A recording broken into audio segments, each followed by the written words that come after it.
Imithetho yezempilo yokuphepha komphakathi ye-COVID-19. I-COVID-19 isifo esisha. Sibangwa yigciwane le-corona. I-COVID-19 iyingozi. Ibanga ukugula okunzima kakhulu kanye futhi nokufa. Izimpawu ezivame kakhulu yimfiva, ukukhwehlela, umphimbo obuhlungu, ukuzizwa ukhathele, ukuphelelwa umoya, iphika, kanye nokuqaqamba nobuhlungu.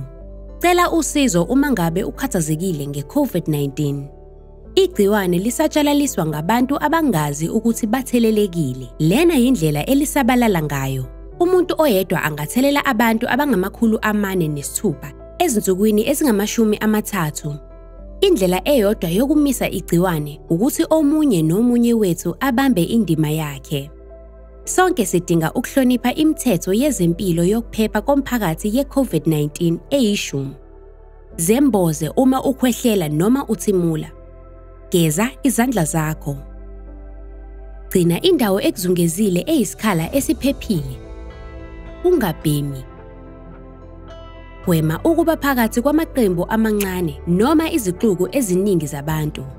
Gqoka isivuvu sobuso, imaski, uma uphumela ngaphandle. Vikela abantu abangaba nokulimala.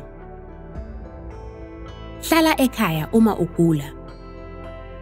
Landela ukuphatha ukutheleleka okuqinile ekhaya. Nakekela ukusebenza kahle kwengqondo yakho.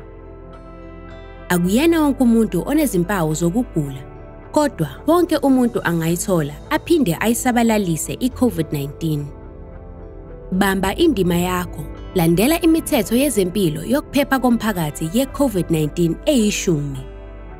Misa ukutheleleka. Vimbela i-COVID-19.